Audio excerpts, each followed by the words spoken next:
TV KPM. Assalamualaikum dan salam sejahtera penonton Didik TV KPM. Anda sedang menonton Sukses SPM 2022 bersama saya Nisaki. Hari ini kita akan sama-sama membincangkan topik daripada mata pelajaran lukisan kejuruteraan. Untuk mengetahui dengan lebih lanjut, kita berkenalan dahulu dengan cikgu kita hari ini. Silakan.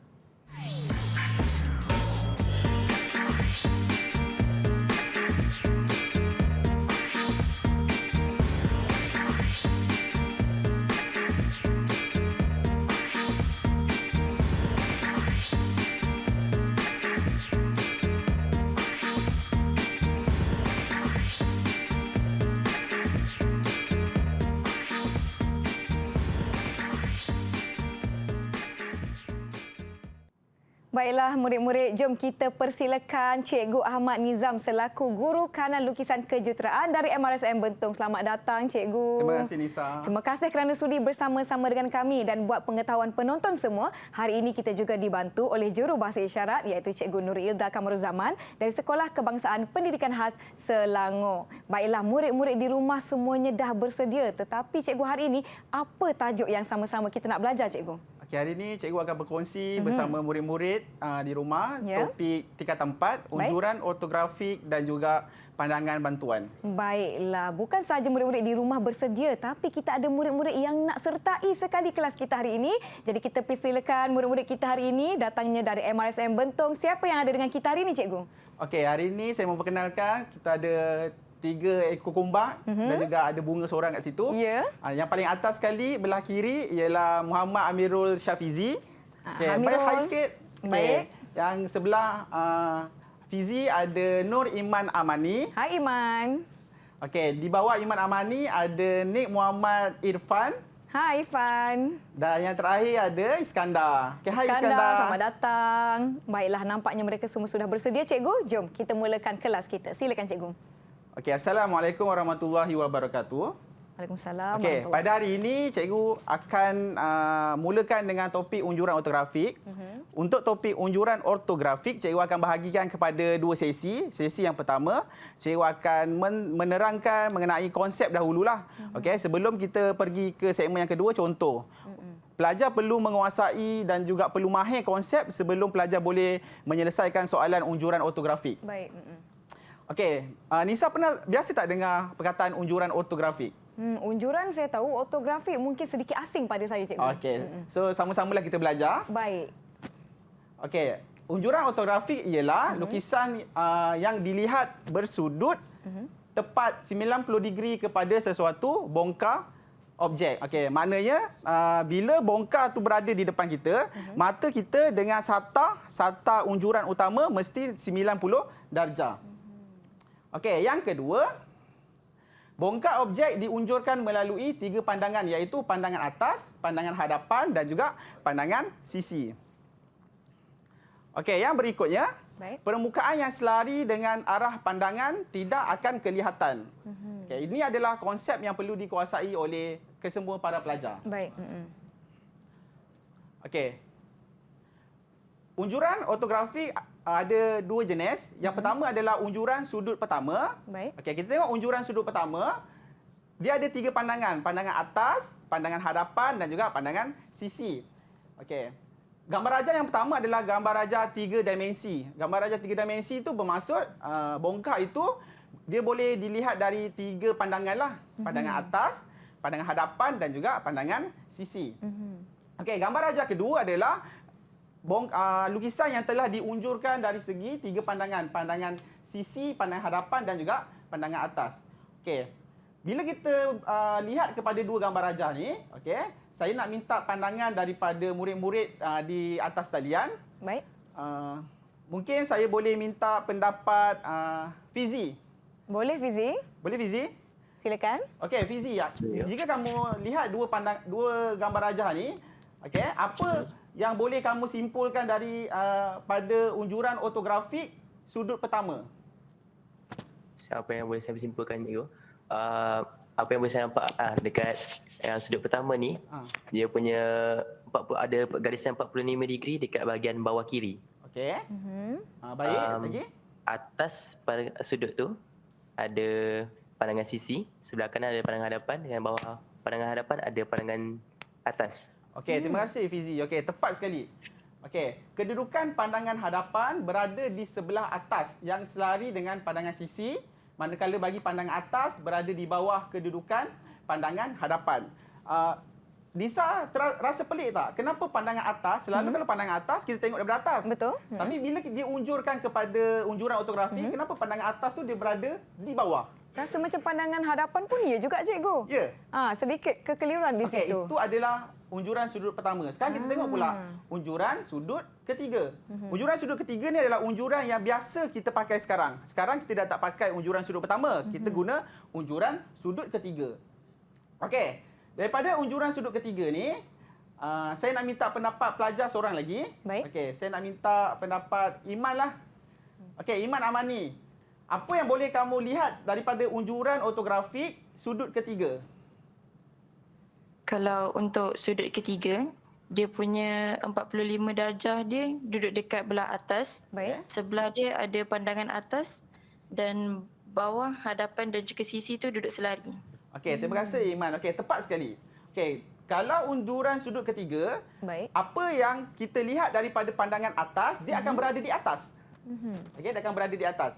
Apa yang kita lihat di kiri, dia akan berada di hadapan. Manakala di kanan tu adalah pandangan sisi. Okey, itu adalah unjuran sudut ketiga. Unjuran sudut ketiga ni dia mudah aja. Kita tengok dia daripada atas, dia akan berada di atas. Baik. Kita tengok dia di kiri, dia akan berada di kiri.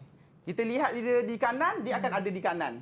Oh, lebih mudah fahamlah begitu, cikgu. Ya, betul. That's why sekarang kita menggunakan unjuran sudut ketiga. Baik.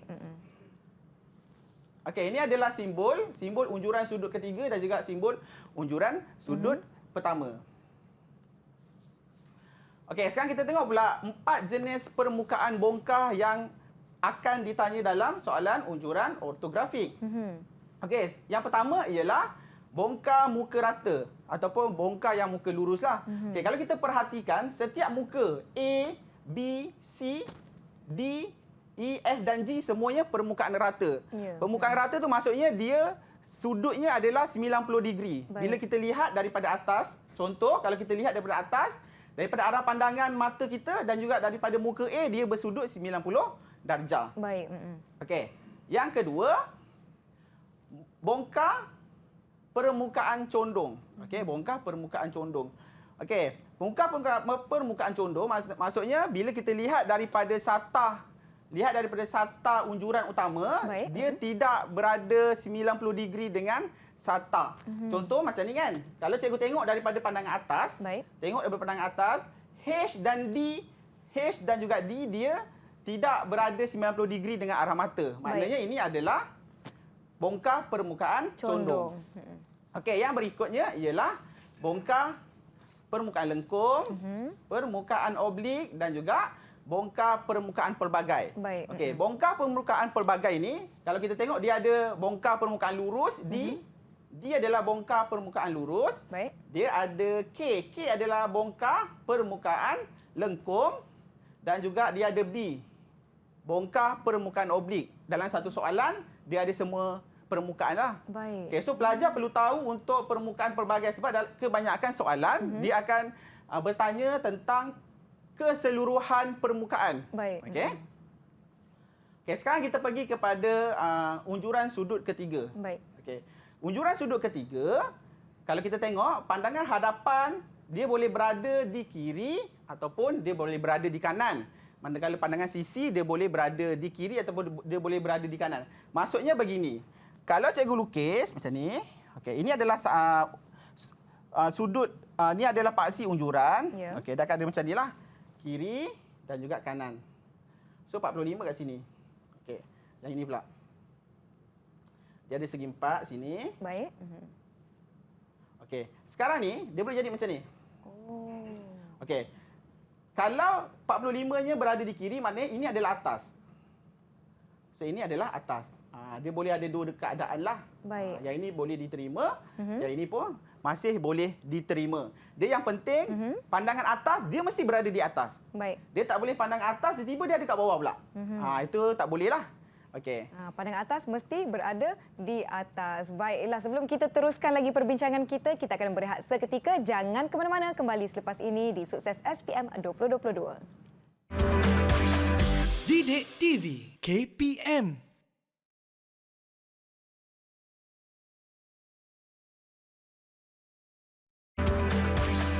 Didik TV KPM. Masih menonton Sukses SPM 2022 bersama saya Nisa K dan Cikgu Nizam serta murid-murid dari MRSM Bentong bagi mata pelajaran lukisan kejuruteraan dan tajuk kita unjuran ortografi dan pandangan bantuan. Kita tak nak buang masa, jom kita teruskan pembelajaran kita. Silakan Cikgu. Okey, sekarang kita akan sambung kepada segmen yang kedua. Untuk segmen yang kedua ini, kita akan lihat pula macam mana bagaimana hendak menyelesaikan soalan unjuran ortografik. Sebentar tadi kita dah belajar dia punya teori kan. So saya harap murid-murid boleh mengikutilah kita punya pembelajaran untuk hari ini. Okey, kita tengok soalan contoh yang pertama. Okey, ini adalah bongkah yang diberi. Okey. Ini adalah pandangan atas lah. Dia cakap, Raja menunjukkan pandangan atas bagi objek A. Lukis pandangan hadapan dan pandangan sisi kanan bagi objek itu. Okey, sekarang ni bila kita hendak menyelesaikan soalan unjuran ortografik, pada setiap pandangan kita perlu mendapatkan dua maklumat. Okey, sebab ini adalah gambar raja dua dimensi. Bila gambar raja dua dimensi, maknanya kita perlu tahu dua maklumat. Okey, kita tengok sekarang. Bila kita ada kotak kan? Baik. Kita ada kotak. Ini adalah lebar. Belah kiri ialah lebar, belah kanan ialah dalam. Ini tinggilah. Ini tinggi. Okey, tinggi. Okey, saya nak tanya Irfan. Okey, Irfan boleh dengar? Okey, pada pandangan atas, maklumat apa yang kita boleh tahu? Pada pandangan atas tu, maklumat yang kita boleh tahu lebar dengan dalam. Okey, kelebaran dan kedalaman. Maklumat di atas adalah lebar dan dalam. Maknanya daripada pandangan atas kita boleh tahu yang inilah. Okey, yang ini ialah lebar. Baik. Dan kita boleh tahu yang ini adalah dalam. Okey. So, kita akan menyelesaikan dua pandangan. Pandangan hadapan dan juga pandangan sisi. Baik. Okey, ini kita buat paksi unjuran. Bila dah buat paksi unjuran, kita akan buat paksi 40. Kita akan buat sudut 45, garisan 45. Okey, sekarang ni katakan cikgu nak buat pandangan hadapan dahulu. Cikgu nak buat pandangan hadapan iaitu kiri lah. Okey, sebab ini kita tengok di kiri, maknanya apa yang berada di kiri, kita akan dapat hadapan.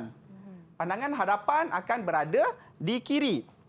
So, daripada pandangan atas, kita akan bawa kelebaran pergi ke bawah lah. Okey, kita akan bawa kelebaran pergi ke bawah. Kita akan unjurkan pergi ke bawah.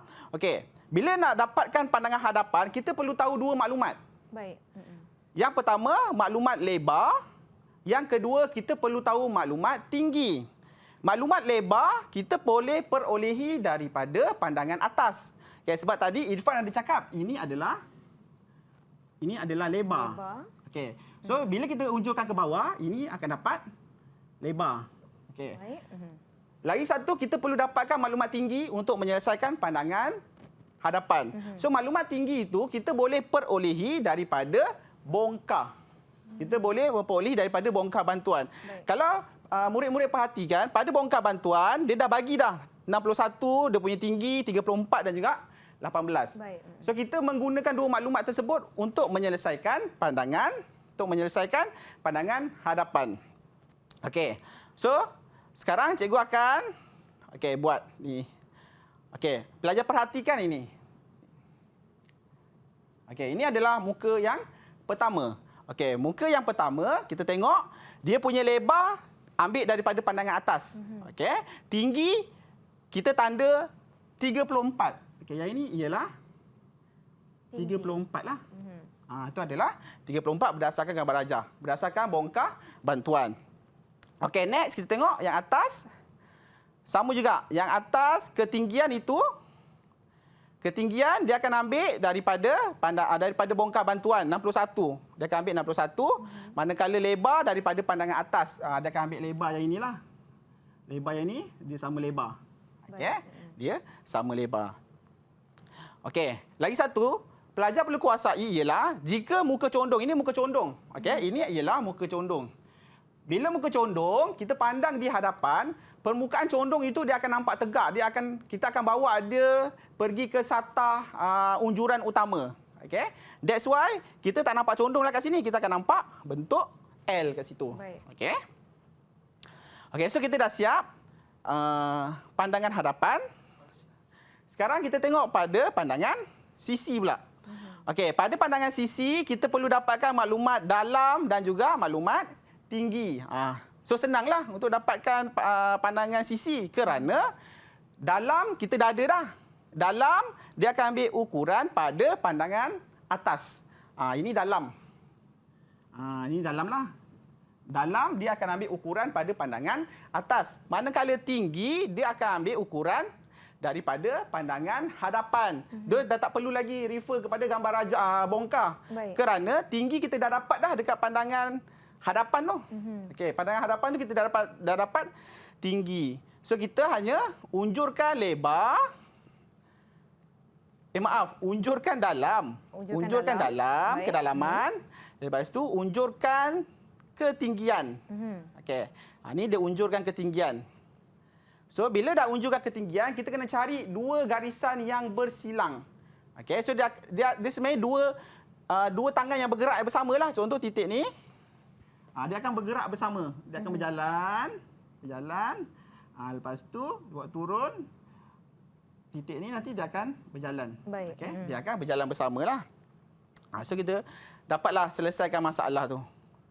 Okay, kita selesaikan unjuran fotografik. Baiklah. Cikgu, apa akan jadi sekiranya salah satu ukuran, tak kiralah tinggi ke, lebar ke, dalam ke, salah? Okey. Dapat ukuran yang salah. Kalau salah satu ukuran salah, dia melibatkan pandangan yang lain. So kawan je yang sebelah tu akan salah juga.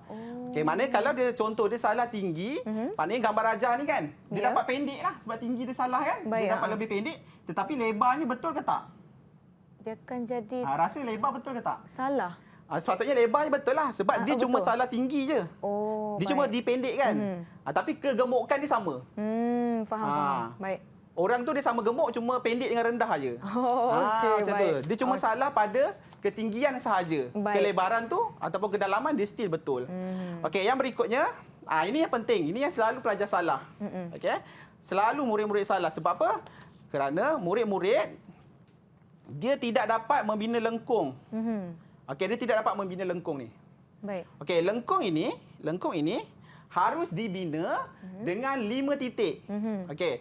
So sebelum kamu nak buat lengkung ni, kamu kena tahu lengkung tu dia bermula daripada mana. Kalau saya selalu cakap kat murid-murid saya, starting permulaan lengkung dan pengakhiran lengkung saya akan panggil sebagai extreme point. Extreme point. Extreme point adalah pengakhiran dan juga permulaan lengkung. Okey. Kalau kita tengok lengkung kita, dia bermula di sini. Okey, saya wakilkan sebagai A dan juga B lengkung kita. So bila lengkung permulaan extreme point bagi lengkung, saya bawa pergi ke pandangan hadapan. Baik. So lengkung saya dia akan starting di sini. Ini A, ini B. Baik. Okay. So bila kita bawa garisan unjuran pergi ke pandangan sisi, kita akan tahu lengkung kita akan bermula di sinilah, ni A, ini B. Sebab apa kita tahu? Sebab B ni kita unjurkan. Baik. So kita akan tahu B kat sini. Dia B bertemu B. A akan bertemu A. Dekat tengah-tengah ni selalu pelajar salah. Selalu murid-murid salah sebab murid-murid tidak mencari 3 titik. Bila nak buat lengkung, dia mesti ada at least 3 titik. Baik. Kalau 2 titik, lengkung tidak akan terhasil. 2 titik, hanya garisan lurus yang akan terhasil. Baik. Nanti dia tak akan menjadi lengkung lah, cikgu kan? Ya, betul, dia tak jadi lengkung. 90 darjah. Dia akan jadi lurus lah. Dia akan jadi lurus. So kalau ada 3 titik, kita boleh dapat lengkung. So macam mana nak dapatkan 3 titik tu? Cari saja poin daripada ekstrim. Tengah-tengah. Sekarang kita tahu ekstrim kita dekat A dengan B. Baik. A dengan B tu ekstrim. So dekat tengah-tengah tu, antara tu kita ambil 3 titik. Dia tak ada ukuran. Ikut kita lah. Baik. Okey. So kemudian, katakan ini 1 Roman, 2 Roman dan juga 3 Roman. So bawa ke atas, kita akan dapat 1 Roman, 2 Roman dan juga kita akan dapat 3 Roman. Baik. So kaedah yang sama, kita unjurkan 1 Roman ke kanan, unjurkan satu Roman ke bawah. So Baik. kita akan dapat persilangannya di sini. Satu Roman, 2 Roman dan juga 3 Roman. Baik, jadi ini adalah cara bagaimana nak menyelesaikan masalah di dalam soalan seperti ini ya cikgu. Ya, betul. Baiklah, murid-murid diharap dapat mengikuti dengan baik setakat ini. Mungkin ada yang masih berkerut-kerut dahinya. Kita rehat seketika, jangan ke mana-mana. Kembali selepas ini di Didik TV KPM. Didik TV KPM.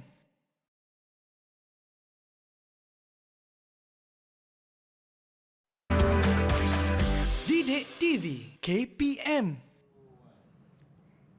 Terima kasih murid-murid masih menonton Sukses SPM 2022 bersama saya dan Cikgu Nizam serta murid-murid dari MRSM Bentong. Kita nak teruskan perbincangan kita kepada topik yang seterusnya. Jom Cikgu kita teruskan.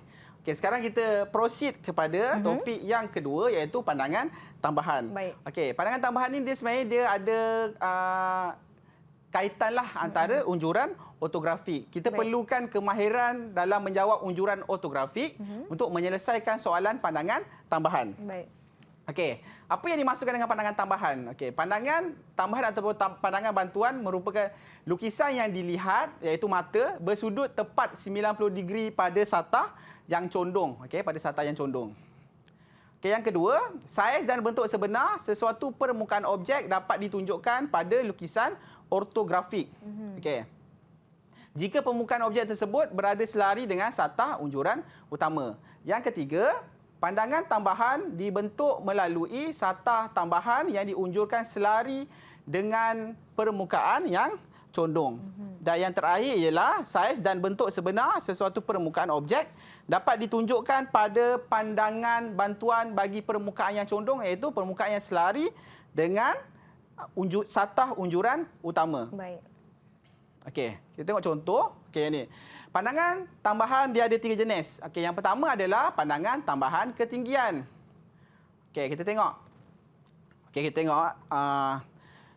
Pada pandangan tambahan ketinggian, dia akan bagi kita pandangan atas dan juga pandangan hadapan. Kita akan unjurkan pergi ke paksi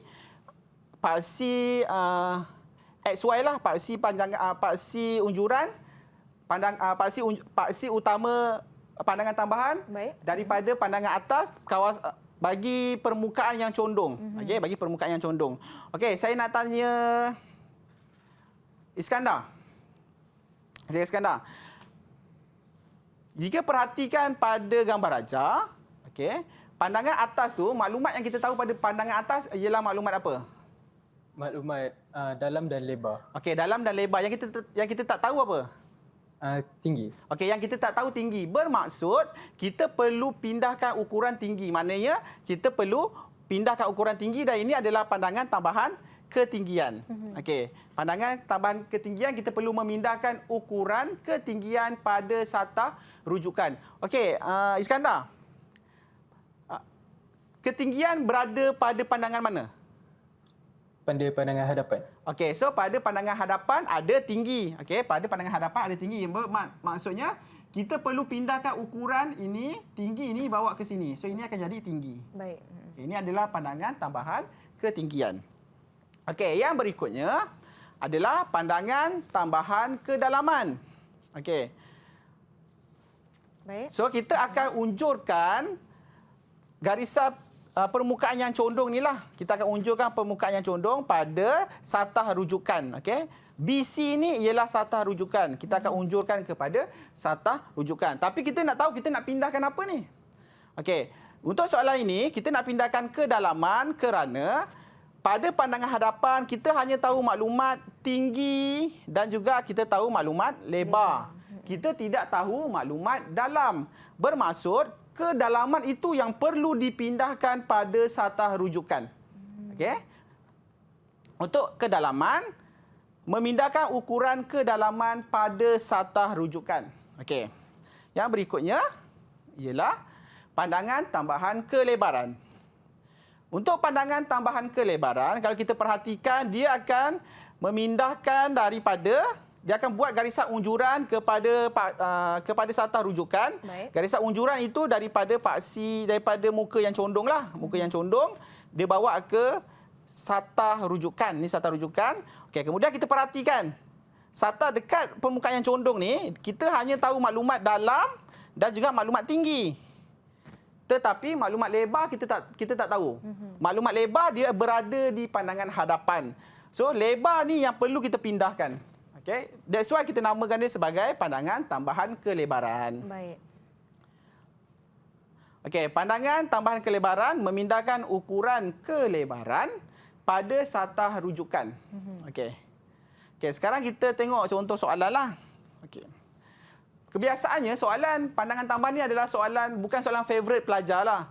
Kebanyakan murid dia akan skip soalan pandangan tambahan sebab bagi mereka diorang bila bercerita dengan saya kan, dia kata diorang tak boleh nak view, tak boleh nak nampak kat mana kedudukan dia. Tak boleh nak visualisasikan. Ya, betul. Baik. Dan lepas saya buat kajian-kajian sedikit, kita akan menggunakan kaedah koordinat lah. Okey, menyambungkan titik dengan titik untuk mendapatkan pandangan tambahan. Baik. Okey.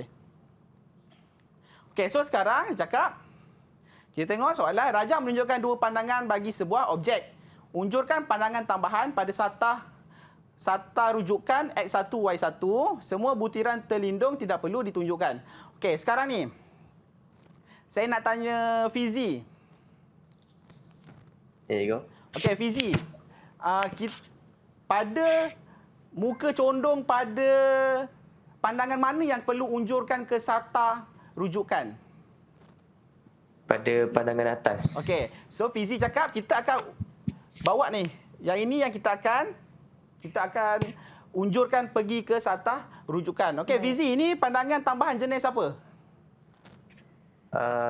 Ketinggian. Okey, betul. Okey, terima kasih Fizi. Ini adalah pandangan tambahan jenis ketinggian kerana maklumat yang berada kat sini hanya dalam dan juga Lebar. lebar, betul Nisa. Yang tak ada adalah ketinggian. That's why kita namakan dia sebagai pandangan tambahan ketinggian dan kita harus memindahkan tinggi.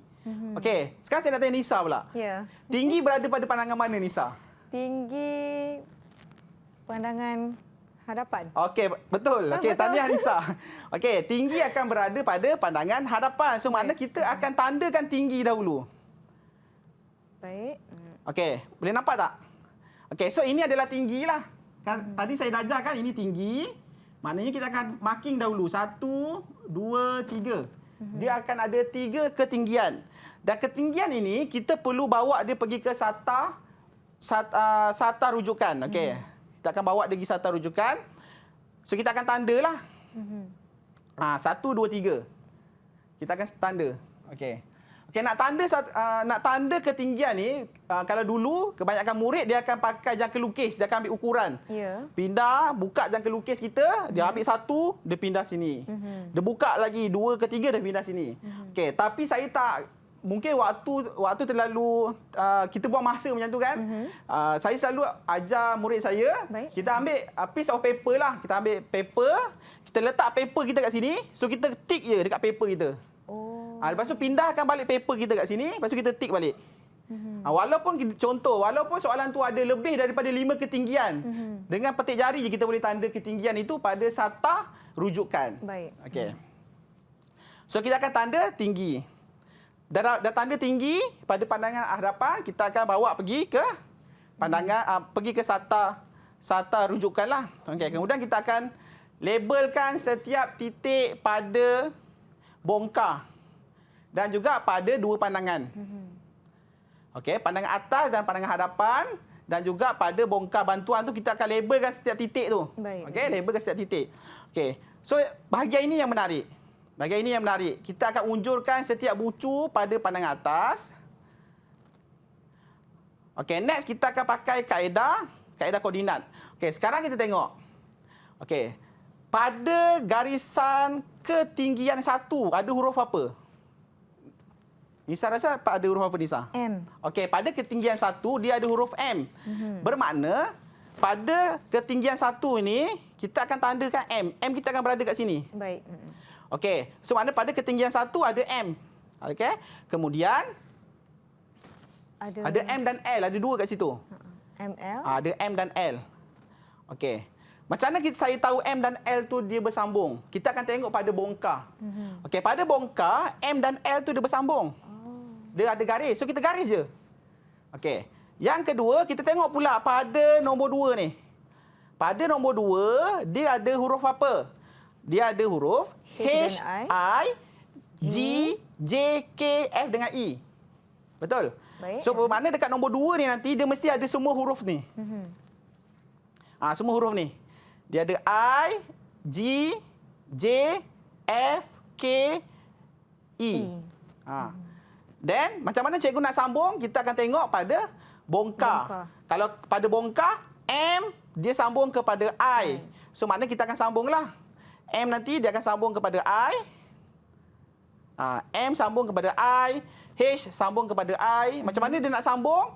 Kita akan tengok pada bongkar. Bongkar tu dia akan tunjukkan sambungan dia daripada huruf mana ke huruf mana. Baik. Okey, next 3. Okey, pada kelebaran 3, pada ketinggian 3, dia ada huruf apa? Saya nak tanya. Okey, Iman. Silakan Iman. Ya, cikgu. Pada kelebaran 3, pada ketinggian 3, sekejap ya. Okey, pada ketinggian 3, dia ada huruf apa? Ada huruf A, B, C dengan D. Okey, bagus Iman. Pada ketinggian 3, dia ada huruf A, B, C dan D. Bermakna, dekat 3 ni nanti, dekat garisan 3, kita perlu dapatkan A, B, C dan D. Dan kita sambunglah. Macam mana nak sambung, kita akan tengok pada bongkar. Dia sambung daripada huruf apa ke huruf apa. Baik. Okey. So, dapat permukaan yang lurus lah. So, kalau kita perhatikan pada ketinggian 1, dia mesti ada huruf M, L. Pada ketinggian 2, dia perlu ada H, I, G, K, F, J, K, K dengan E. E. Okey. Dan juga pada ketinggian 3, dia mesti ada huruf A, B, C dan D. So, murid-murid tak perlu ada view ke apa. Just pastikan pada garisan nombor 1 ada M dengan L. So kalau dah dapat, tanda. Dia lebih mudah kepada murid-murid untuk dapatkan keseluruhan gambar rajah tersebutlah. Baik. So tak adalah pelajar tu selalu tinggalkan soalan pandangan tambahan. Rugilah. Baik. Okey, rugi sangat bila pelajar meninggalkan soalan pandangan tambahan sebab kita hanya menggunakan teknik menyambungkan titik sahaja. Dia menyambungkan titik sahaja untuk boleh dapat jawab soalan pandangan bantuan. Okey, sekarang kita nak tengok muka lengkung pula. Okey. Daripada bongkar kita tengok muka lengkung adalah daripada M pergi ke J. Okey. Yang kedua daripada L ke K. Dia mesti ada 2 lengkung. Lengkung pertama daripada M pergi ke J. So makna lengkung kita adalah daripada M dia akan pergi ke J-nya tu lah. Baik. Yang kedua, L pergi ke K. L pergi ke K. Tapi boleh tak buat lengkung macam tu? Tak boleh. Sebab apa, Nisa? Sebab dia tak menyentuh garis yang bersilang. Betul juga lah. Okey, dia tak boleh terus buat lengkung sebab kalau kita ada 2 titik, apa yang akan terhasil? Dia akan jadi garis lurus. Ya, betul. Kalau dia ada 2 titik, garisan lurus yang terhasil tak dapat lengkung. Kalau nak dapat lengkung, kena dapat buat apa? Kena ada 3 titik. Ya, betul. Kena ada 3 titik di tengah-tengah tu kena ada 3 titik. Baik. So maknanya kita kena wujudkan 3 titik kat sini. Wujudkan 3 titik. Kemudian bawa ke bawah untuk dapatkan dia punya lebar lah. Okey, dapatkan dia punya ketinggian. Sebentar ya. Bukan yang bawa ke bawah, kita kena bawa ke ketinggian dia. Kita kena bawa ke sini. Sebab ini kan pandangan tambahan ketinggian. So dapat ketinggian lah. Okey, so bila kita dah dapatkan ketinggian, kita dah tanda. Okey, daripada pandangan atas, ini kawasan lengkung dia. Baik. M dengan J. Okey, so kita bawa turun. Pakai koordinat juga, so kita akan dapat lengkung. Okey, kemudian yang kat belakang pula. Okey, murid-murid kena perhatikan ya. Lengkung ni untuk pandangan atas, lengkung MJ adalah yang garisan yang ini. Baik. Pada pandangan atas, lengkung LK adalah pada yang ini. That's why titik ini kita akan bawa pergi ke atas, pergi ke LK untuk dapatkan lengkung LK. So dia akan dapat 3 titik kat situ. Baik. Dapat 3 titik. So kita akan buatlah lengkung. Buat lengkung jangan freehand lah. Buat lengkung mesti pakai French curve. Kalau kita pakai freehand, ada lekuk-lekuk sikit nanti markah kurang lah. Boleh kehilangan markah di Ya, situ. lengkung dia mesti licin. Baik. Okey, lengkung mesti licin. Baiklah, nampaknya telah pun diterangkan secara jelas bagaimana nak menyelesaikan masalah bagi soalan pandangan tambahan juga dikenali sebagai pandangan bantuan. Diharap murid-murid di rumah masih mengikuti. Kita rehat seketika, jangan ke mana-mana. Kembali selepas ini di Sukses SPM 22. Didik TV KPM.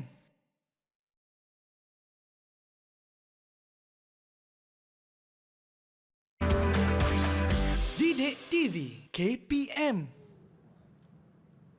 Kembali menonton Sukses SPM 2022 bersama saya Nisa K dan Cikgu Nizam. Kita nak teruskan lagi perbincangan kita. Tajuk kita hari ini unjuran ortografi dan pandangan bantuan. Silakan Cikgu. Okey. So sekarang kita tengok soalan yang kedua. Baik. Okey, soalan yang kedua, Raja menunjukkan 2 pandangan bagi sebuah objek A. Unjurkan pandangan tambahan pada sata X1, Y1. Butiran terlindung tidak perlu ditunjukkan.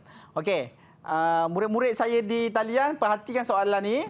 Cikgu nak soal beberapa murid. Baik. Okey, yang pertama kita pergi kepada Irfan lah. Lama saya tak dengar suara dia. Okey, Irfan. Kalau kamu perhatikan, muka condong pada pandangan mana yang kita akan unjurkan pergi ke sata rujukan? Muka condong pada pandangan mana? Pandangan hadapan ataupun muka condong pada pandangan sisi yang kita akan unjurkan pergi ke sata bantuan, sata rujukan kita?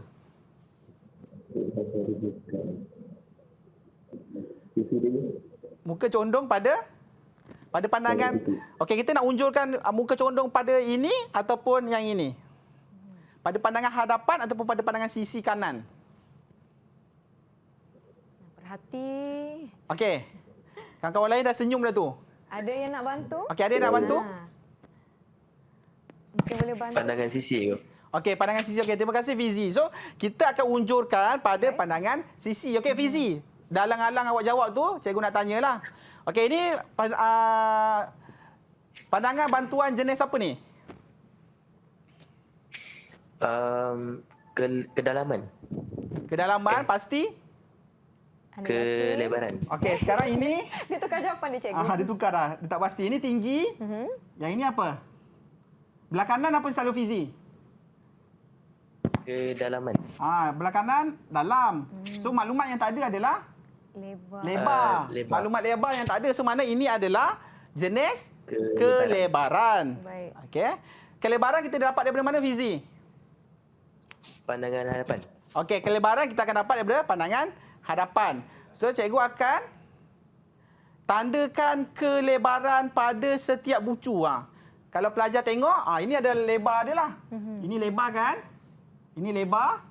So cikgu tandakan 1, 2, 3, 4. Dia ada 4 kelebaran. Baik. So bila dah ada 4 kelebaran tu, kita akan pindahkan pada sata rujukan. Okey, cikgu akan pindahkan pada sata rujukan. So cikgu akan dapat 1, 2, 3 dan 4. Baik. Okey, sebelum tu cikgu nak terangkan. XY ni perlu guna tak? Fizi. Boleh jawab tak Fizi? XY ni perlu tak nombor 4 tu berada pada XY? Ataupun boleh buat di atas ataupun boleh buat di bawah? Rasanya tak perlu ke cikgu? Okey, betul. Terima kasih Fizi. XY ni sebagai bantuan untuk soalan ni beritahu kat kita perlu unjurkan ke paksi XY lah, ke sata rujukan. Tidak semestinya XY itu digunakan. Baik. Okey? Kalau kamu tak nak guna XY, contoh, besar sangat kan? Kalau kamu pakai XY, nanti dia dekat sangat dengan soalan. So, kamu tak perlu pakai sata XY pun tak apa. Bawa sikit ke atas ataupun ke bawah sedikit. Okey? So, kita sambung. So, bila kita dah dapat kelebaran, dah dapat dah. Lebar dah dapat daripada pandangan hadapan. Kita pindahkan kelebaran kita pada sata rujukan. Baik. Kemudian kita akan label lah. Label ini sangat penting. Kalau kita tak label, kita tak boleh buat sistem koordinat lah. Kita tak boleh dapat kawan dia. Okay? Kita tak boleh dapat kawan dia. So, kita label. Okay, so bila kita label, kita tengok. Pada kelebaran 1. Okay? Pada kelebaran 1, ada huruf apa? Iman Amani. Boleh tolong cikgu jawab? Kelebaran 1 ada... Tak nampak sebenarnya. Tak nampak? Okey, kalau tak nampak kita minta Nisa lah tolong. Okey, pada kelebaran satu, 1 ni, pada kelebaran 1 ni ada huruf apa? Lebar ya. Ha, S- ada huruf P, betul? J, J, M, M, N dan O. N, O. Okey, pada kelebaran 2 pula kita ada kelebaran 2. Okey, kelebaran 2 ada apa? Iman. Nampak tak? Kelebaran 2 ada K, Tengok betul-betul. ada Ada huruf apa? Kelebaran 2. I. Tak nampak? Ada I. Kelebaran 2 ada I. Lagi ada apa lagi? Ada I sahaja. Okey? Kelebaran 3. Kelebaran 3 cikgu tanda ada huruf J, K. L. L. Ada huruf L. L, K, E, Okey, D E. dengan C. E, D dan C. Okey, bagus Iman. Okey, manakala kelebaran 4 ada M, N, O. O. Baik. Okey. Yang ini kita perlu tandalah 1, 2, 3, 4 ni kita perlu dapatkan dia punya huruf tu supaya senang kita marking nanti. Supaya senang kita tahu garisan 1 dia ada huruf P, J, M, N dan O. Pada garisan nombor 2 dia ada huruf apa? Dia lebih mudah begitu. Okey. Okey, kemudian kita akan unjurkan pergi ke satah. Pada pandangan sisi itu kita akan unjur. Baik. Okey, then baru kita cari titik pada nombor 1. P. Dapat dah P. Macam mana saya dapat P? Sebab saya tahu nombor 1 tu ada kat P kan. So cikgu cari P. P kat sini. P kat sini. Yang ini P. So cikgu unjurkan lah. Unjurkan ke atas sampai dia jumpa nombor 1.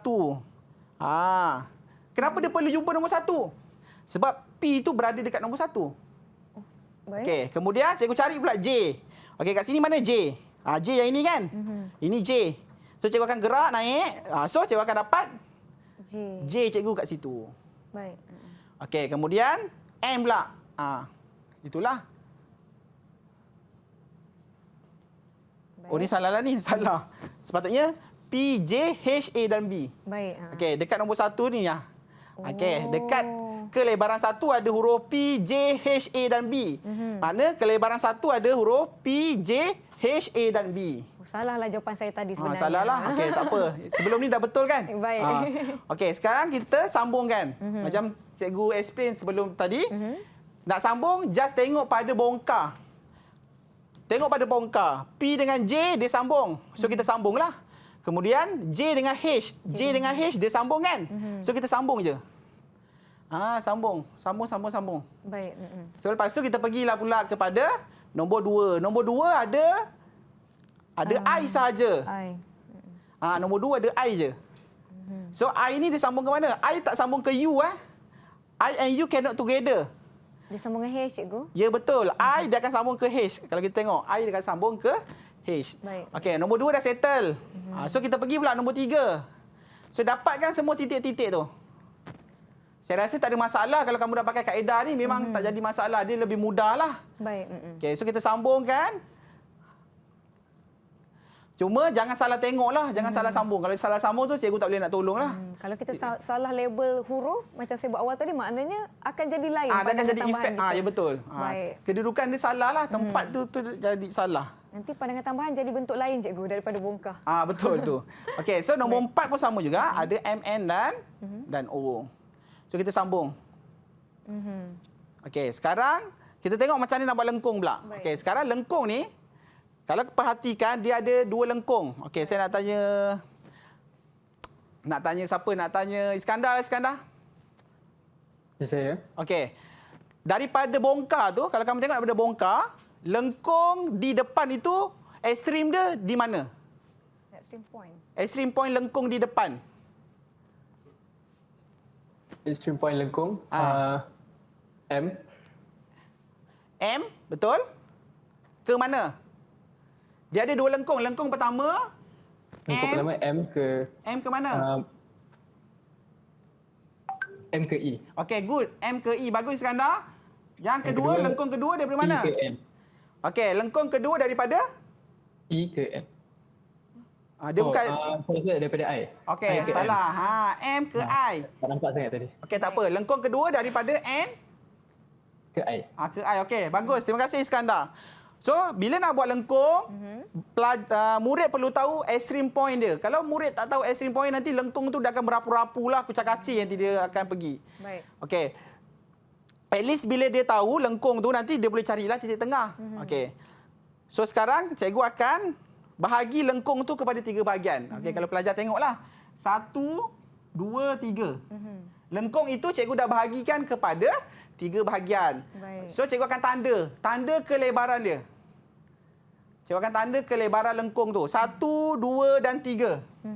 1, 2, 3. Cikgu tanda kelebaran lengkung. So, kena ingat, ini adalah pandangan tambahan kelebaran. Bermaksud, setiap lebar perlu dipindahkan kepada paksi kepada sata rujukan. So, cikgu akan pindahkanlah. Okey. So, yang ni, cikgu pindahkan. 1, 2, 3. 1, 2, 3. Okey. So, sekarang, Baik. kalau pelajar tengok nombor 1 ini, cikgu akan bawa. Okey. So, sini akan dapat nombor 1 Roman. 1 Roman, bawa ke atas, cikgu akan dapat nombor 1 Roman. Bila cikgu bawa ke atas, cikgu akan dapat di sinilah. Sini 1 Roman. Baik. Okey, lepas tu buat pula yang 2 Roman, kaedah yang sama. Cikgu akan dapat 2 Roman kat sini dan juga dapat 3 Roman. 3 Roman kat sini. So, kita sambunglah kan? Kita sambung. So, bila kita sambung, kita dapatlah 1 lengkung. Kemudian kita tengok pula lengkung yang kedua. Lengkung kedua adalah daripada N. So, lengkung kedua dia mesti daripada sini. Lengkung kita mesti daripada sini pergi ke sinilah nanti. Baik. Okey. So, kaedah yang sama. Cuma kita perlu perhatikan. Untuk pandangan sisi, yang ini adalah garisan lengkung yang pertama. Baik. Lengkung yang kedua, dia diwakili oleh garisan yang ini. Yang ini. That's why dia akan bawa ke belakang lah. Baik. 1 Roman tu nanti dia akan bawa pergi ke belakang, baru dia pancarkan pergi ke sata rujukan. Baik.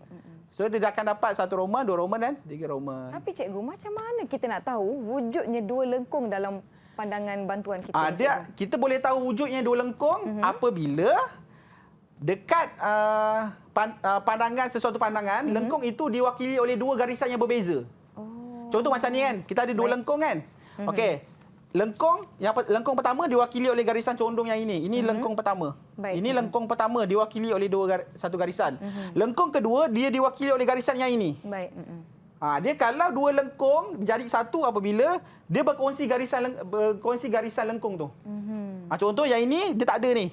Lengkung yang kedua pun dia berada kat sini juga. Baik. Itu maknanya dia ada 1 lengkung je lah. Baiklah, diharapkan murid-murid setakat ini jelas penjelasan Cikgu Nizam berkaitan dengan topik kita, unjuran ortografi dan pandangan bantuan. Sedikit kesimpulan yang Cikgu boleh kongsikan kepada murid-murid yang menonton kita di Didik TV, Cikgu. Okey, untuk buat murid-murid di luar dan juga murid-murid saya, LK ni secara teorinya senang, sangat mudah. Kita kena setkan dekat fikiran kita yang LK tu senang. Baik. Kita ratib hari-hari LK senang pun dia akan jadi senang insya-Allah. InsyaAllah. Okay. Memang LK tu senang, cuma yang penting bila kita ada tak faham sesuatu dalam kelas, jangan kita biarkan benda tu 2-3 hari. Ya. Kita tak faham, terus tanya ke cikgu. Sebab bila kita tak faham hari ni tak faham, esok bertambah lagi topik yang kita tak faham. So bila dah lama-lama, terus subjek itu kamu tak akan skor. Baik. Baiklah Cikgu, terima kasih saya ucapkan kepada Cikgu Ahmad Nizam Selamat, Guru Kanan Lukisan Kejuruteraan dari MRSM Bentong kerana bersama-sama dengan kami hari ini. Terima kasih murid-murid, terima kasih Syafizi, Irfan, Iman dan juga Fahrin Iskandar dan juga jurubahasa isyarat kita hari ini Cikgu Nur Ilda Kamruzaman dari Sekolah Kebangsaan Pendidikan Khas Selangor. Semoga dapat mengurangkan rasa gerunnya murid-murid terhadap mata pelajaran maupun topik ini. Semoga kita berjumpa lagi. Saya Nisa K. Terima kasih.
KPM